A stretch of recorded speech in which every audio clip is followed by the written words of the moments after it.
Se você tivesse acabado de sair de uma consulta médica com a seguinte notícia: você só tem poucos dias de vida, qual seria o seu maior arrependimento dessa vida? Essa não é uma pergunta filosófica qualquer, é uma pergunta que foi feita centenas de vezes por uma enfermeira australiana chamada Bronwyn Webb, e que ela retrata tudo isso num livro chamado Antes de Partir, os 5 principais arrependimentos que as pessoas têm antes de morrer. Hoje nós vamos destrinchar cada um desses arrependimentos, mas não só como uma reflexão existencial. Nós vamos aprofundar à luz da terapia cognitivo-comportamental, porque o arrependimento ele não nasce no leito de morte, ele nasce a partir das microdecisões que você aí está tomando em cada um dos seus dias.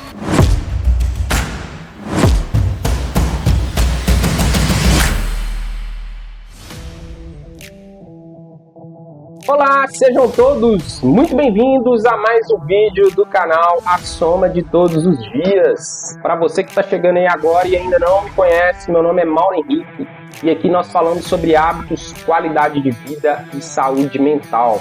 Aqui a gente fala sobre aquelas microdecisões que você toma no seu dia a dia, que pode parecer invisíveis e insignificantes, mas é o que te transforma no que você é hoje. Eu resolvi gravar esse vídeo depois de eu terminar de ler um livro que eu achei fantástico e muito reflexivo. É o livro Antes de Partir, os 5 principais arrependimentos que as pessoas têm antes de morrer. Ele é o relato de uma enfermeira australiana, a Bronwyn Webb, que ela registrou toda a experiência que ela tinha com pacientes em leito de morte, né? Pacientes com doenças finais, assim, terminais. A pessoa já estava apenas com cuidados paliativos. E no livro, além dela contar a própria história, ela vai relatando certos padrões que ela começou a identificar na fala do que aquelas pessoas que estavam ali diante dos últimos minutos, diante dos últimos dias delas de vida, elas relatavam. E em quinto lugar, um dos principais arrependimentos que as pessoas têm antes de morrer é o seguinte: eu queria ter sido fiel a mim mesmo. Há pessoas, e espero que você não se encontre nessa posição, que passam a vida inteira atendendo à expectativa dos outros, seguindo uma carreira escolhida pela família, vivendo um casamento tóxico, né, apenas para manter o status, executando comportamentos moldados apenas para agradar os outros e para ser aceito, sempre adiando os próprios sonhos para depois. E não adianta a gente esperar chegar no leito de morte para ter essa clareza, para ter esse arrependimento. É muito interessante que você aí agora comece a pensar qual aspecto da sua vida que hoje você não está sendo fiel a você mesmo. A TCC, né, a terapia cognitivo-comportamental, ela traz a título didático 3 grandes crenças centrais, e uma delas é a crença de desvalor. É quando a pessoa acredita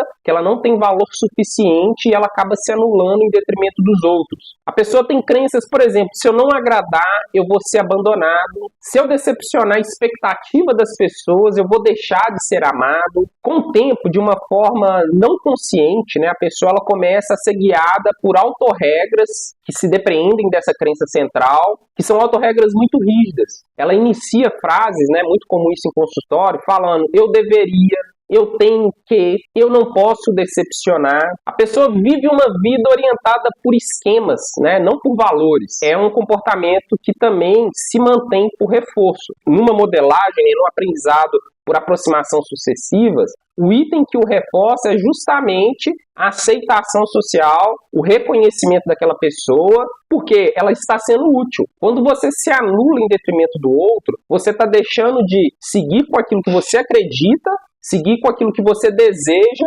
deixando de ser você mesmo apenas para agradar. E no fim da vida, o que dói não é nem seus erros, é justamente aquela vida que você tanto desejava, que você não viveu, com medo de desagradar, com medo de decepcionar. No fim, um dos maiores arrependimentos é justamente não ter sido fiel a você mesmo. E um outro grande arrependimento muito presente em pessoas que estão nos últimos dias de vida é o seguinte: eu deveria ter trabalhado menos. São pessoas que sacrificaram seu tempo, trabalharam para dar conforto para a família, mas falharam justamente no que a família mais precisava, que era a presença. E o trabalho em si não é o problema, muito pelo contrário, o nosso ser, né, ele se constitui também a partir do trabalho.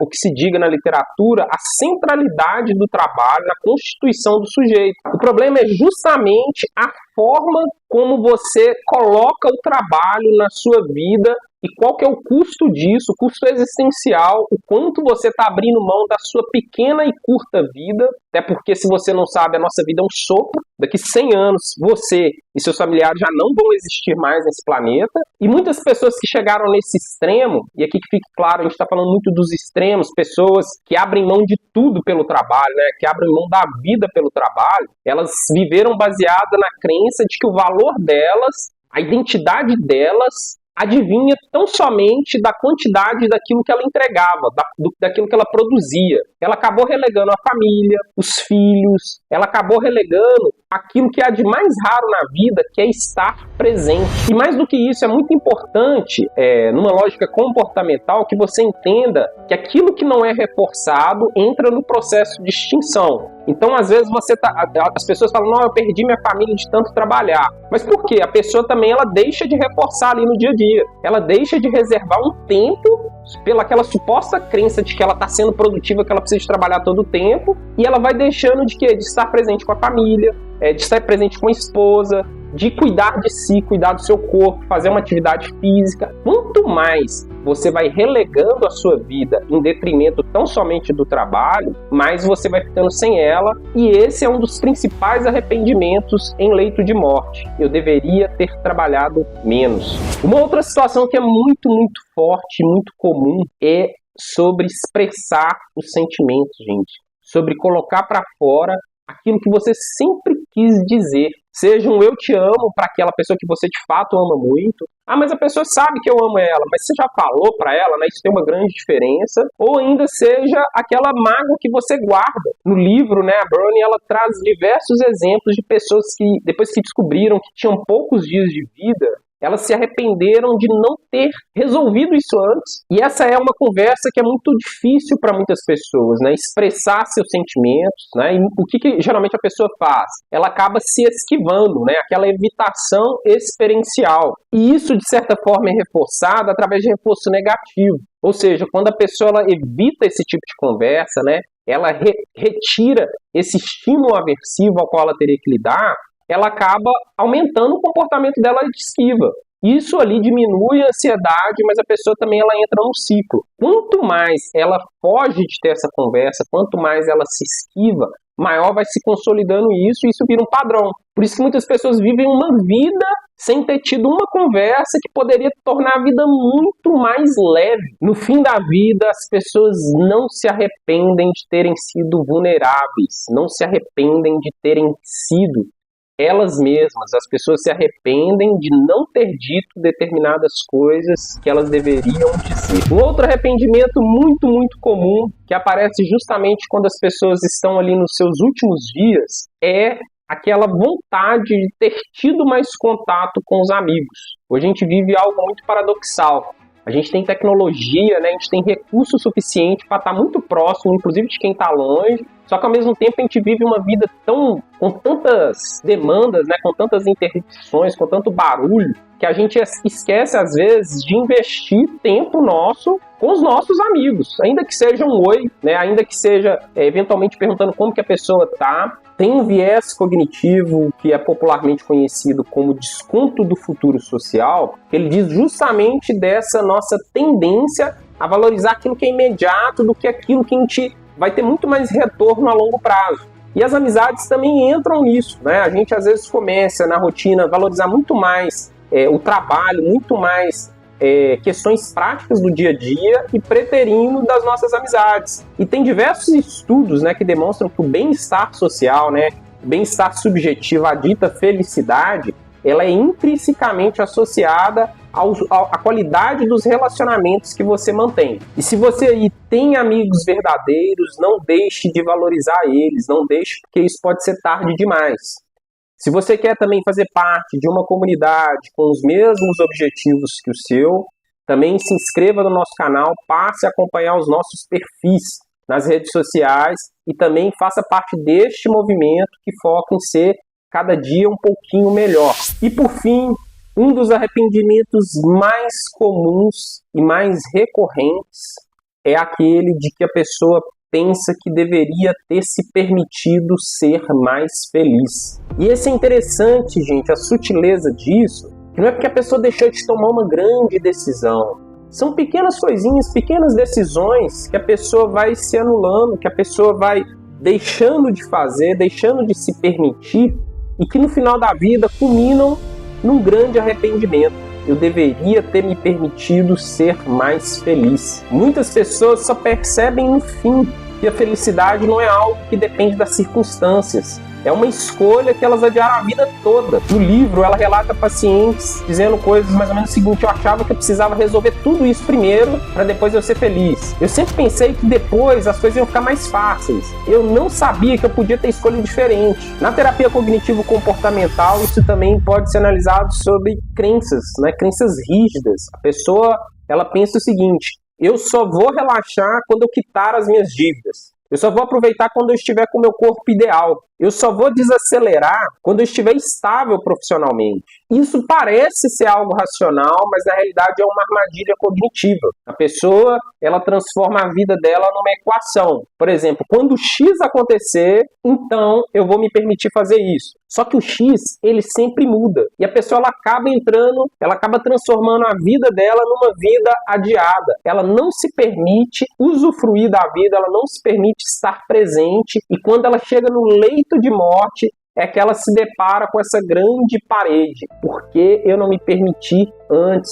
Eu deveria ter me permitido ser mais feliz. A pessoa, por exemplo, ela trabalha 12, 14 horas por dia e ela fala que aquilo é só uma fase, que depois ela vai aproveitar. Só que esse depois nunca chega. Muitas situações também relativas à própria autoimagem, né? À própria autoestima da pessoa. Tem gente que pensa: não, eu vou viajar, mas só vou me expor, só vou viajar para uma praia quando eu estiver com o corpo ideal. Às vezes a pessoa está se privando de viver uma experiência, esperando quando ela chegar, tiver condições, e ela nunca vai chegar nisso, ela deixa de aproveitar os momentos da vida. Quando eu emagrecer, eu começo a sair, a viajar, mas enquanto isso, ela vai evitando eventos, ela evita fotos, ela evita, gente, experiências. Ela fica com a vida suspensa por um critério arbitrário, por uma crença. E a título de reestruturação, o ideal é que você substitua "eu só vou ser feliz quando" por uma outra narrativa. O que dentro da minha realidade atual já me permite experimentar a leveza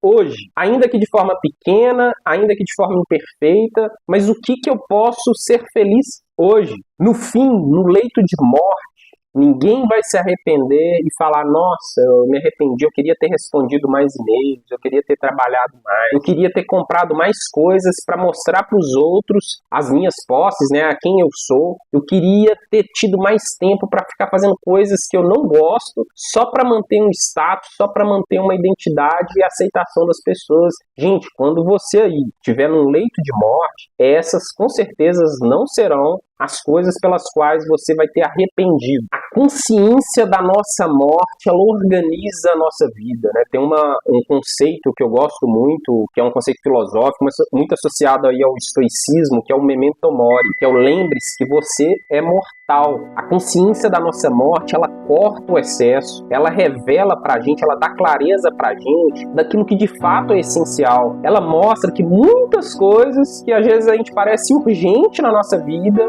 são coisas tão triviais que não tinha nada de urgência, não tinha nada de importância. Ninguém acorda aos 80 anos arrependido. A pessoa vai construindo isso aos 30. Ela começa a perceber que as decisões que ela está tomando ali, de forma inconsciente, né, aquilo que ela está deixando de experienciar da vida, ela pode vir se arrepender lá nos 80, mas a decisão é de agora. E a boa notícia é que comportamento é treinável, né? Crença, você pode questionar, você pode reestruturar as suas crenças, né? É muito importante que você adote valores que vão nortear suas escolhas do presente para que quando você chegar no final da sua vida, você não se arrependa. E para você que não se arrependeu de chegar até aqui, eu queria te propor 3 reflexões. Para aí um segundinho que você está fazendo. Se ninguém fosse te julgar, o que hoje, na sua vida, você faria diferente? O que você está deixando de fazer por medo, por receio do julgamento dos outros? Segundo, qual conversa você está adiando, você está evitando por medo? E por fim, qual relação,